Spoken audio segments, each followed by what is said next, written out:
Yeah, I with these interviews, like obviously I'm not skilled in interview. I'm not very polished, uh, but I want to go into so much. But if only I had 3 hours. But Yeah.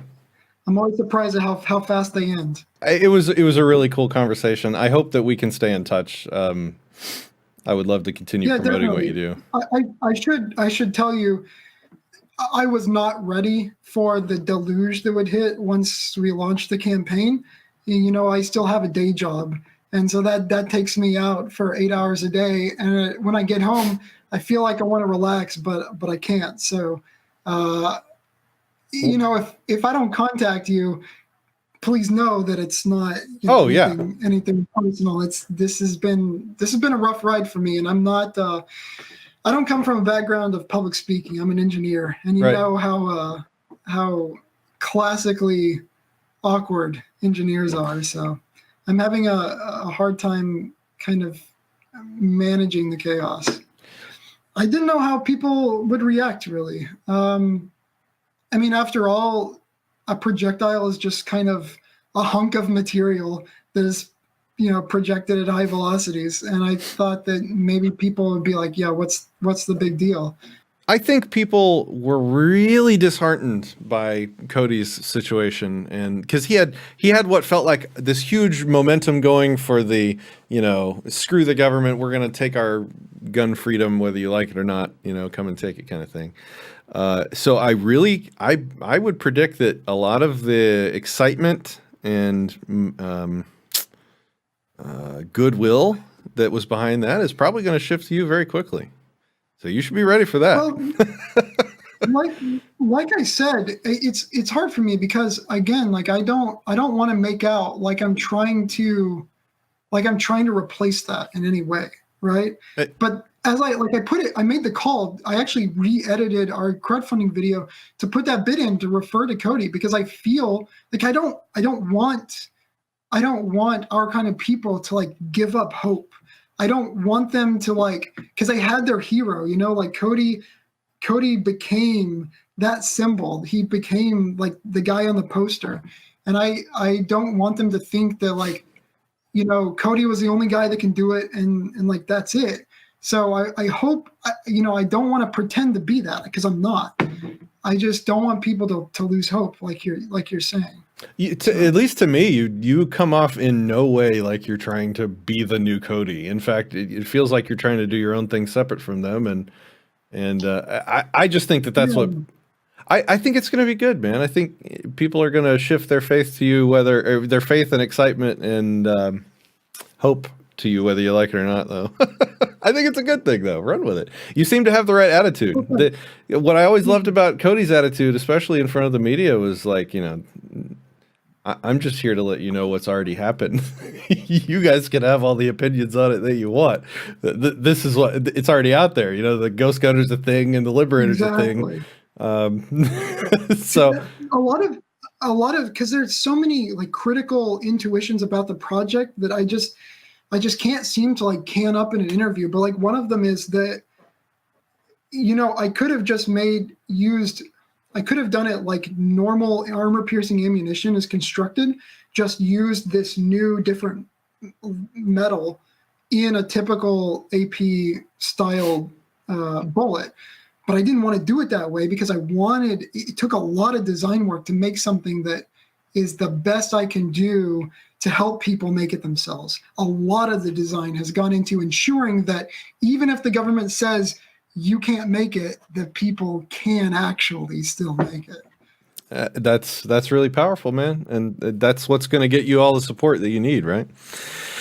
Yeah.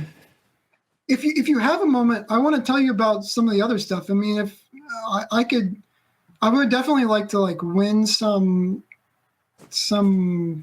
I don't know, ground level supporters. So I do have these other projects. Well, let me just reiterate so that there's, we're still recording. If you want me to stop the recording, let me know and I will. I usually no, when I mean, you can record. so typically after we have our interviews, we have cool conversations where we're just hanging out afterwards, and I like to release those to the Patreon supporters. So that's what this is usually for. Yeah. Well, thanks for reminding me that we're recording, because I guess I'm not ready for that stuff to get out yet. If you'd like to tell me about things, yeah. I can go ahead and hit the stop button. That's fine. Oh no, well I'll say like some of it. Like we've got projects coming out to augment the Ghost Gunner. And a lot of that has received like good feedback from Defense Distributed. I don't want to talk about what it is yet because, well, but I'm excited about that. So I think we're going to have some Ghost Gunner stuff come along. I don't think that this will be the only thing that we make available for the Ghost Gunner.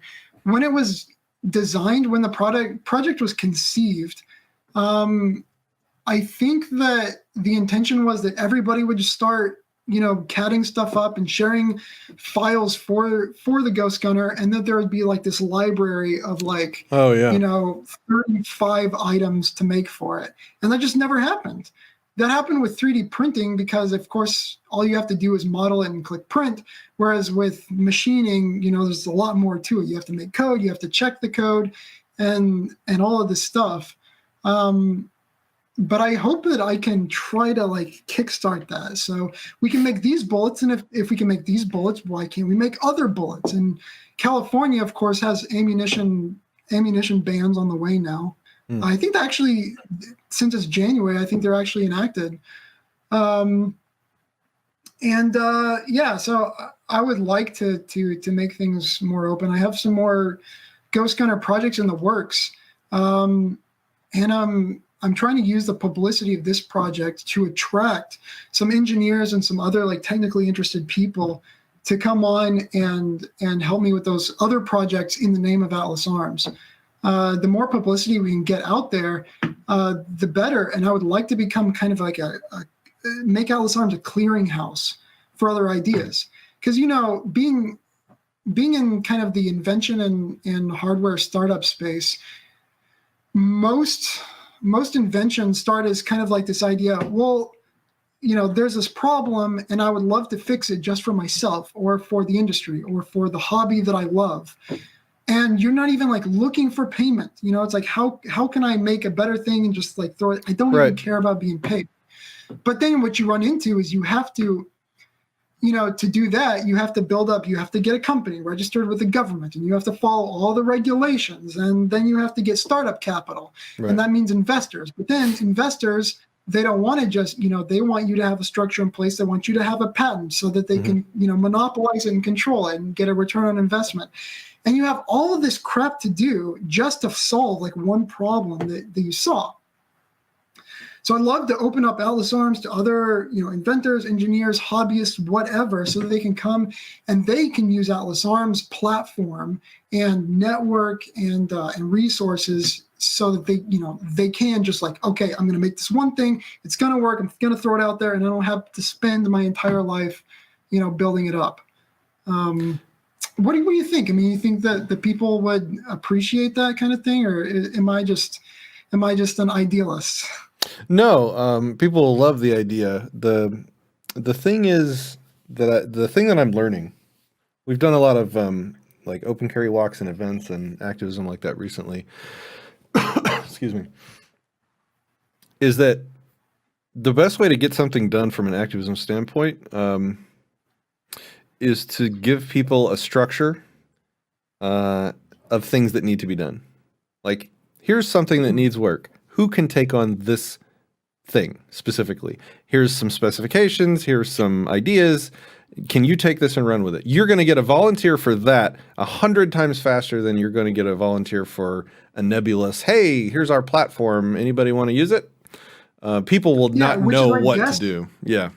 Right. Which is, I guess, why the Ghost Gunner failed to capture, that secondary market like it was supposed to.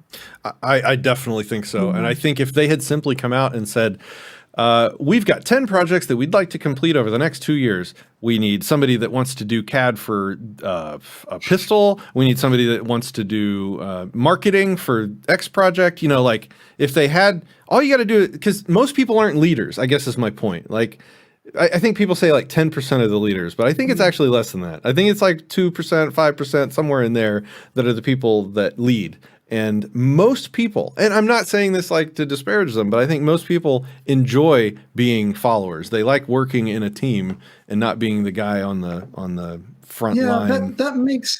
That's a real detriment. I mean, you're right about that, but that characteristic of humanity is a real detriment to the cause of liberty, I have to say.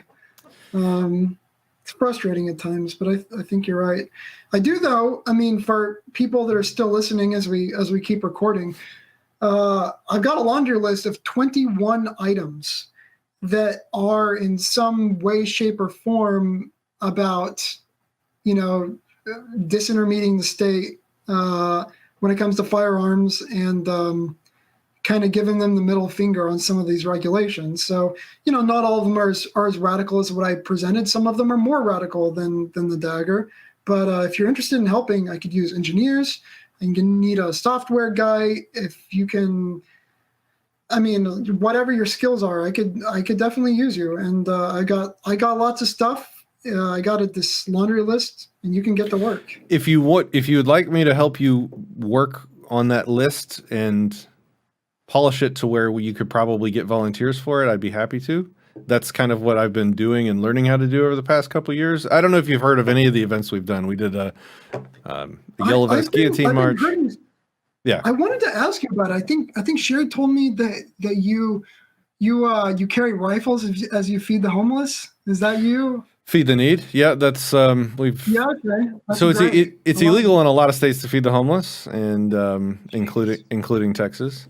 Without a permission slip, without a license. They arrested, I believe they arrested an entire church group in Houston, Texas, several years ago for doing it. We've done it 6 years in a row now, armed, and have been left the hell alone. So you don't say. Yeah, and doing that, most people think we're just being provocateurs, but like we're out there teaching an important lesson. Like the homeless people, their first reaction this year, I had a conversation with a big group of people waiting in line for the stuff. They were like, their first impression was like, they literally said this to me: "Y'all don't need them guns. You don't have to be scared of us. We're not scary." And I stopped and I like got everybody's attention. I'm like, look, we're not. These guns are not because we're scared of you. These guns are to keep the good guys away that would stop us from feeding you today. And they were like, what? And I was like, yeah, these guns are for the police that that have literally stopped people from feeding and helping people in the freaking cold winter months. And then the whole opinion of what we were doing by everyone there just instantly changed. They're like, holy crap, you guys are actually brave. Thank you for what you're doing. That's the lesson that, we were trying to teach at the event. Did they say thank you for your service? Yes, totally. Yeah. Good. Because finally they applied to someone who deserves it. Yeah, and these are just random people that are nowhere. They're not libertarians or anything like that. They're just random, homeless people in Dallas, and they got it for that day. They got the whole purpose of the Second Amendment, the right to bear arms or whatever. That's powerful. It's good stuff. So yeah, that's one of the things that we do. We're naughty. It's good though. It's good to be. You're a bad boy and a good man. That's the way to live your life, I think. Yeah. Yep. I agree. And that was how you answered that question when I asked you what you're going to do when they come for you. That's kind of the whole point of living virtuous and ethically. Well done. Good man. It's like, if you change the way you live, then the terrorists win. Well, if we want to take a very broad definition of terrorists, that's it, man. If you change the way you live your life, the state wins. And that doesn't mean that you make yourself an open target for them to throw in a cage. But at some level, that's it. If you believe in liberty, you just have to live it. Well, I think that's a great spot to end the recording. So thanks to the supporters for sticking around. I hope you enjoyed this after talk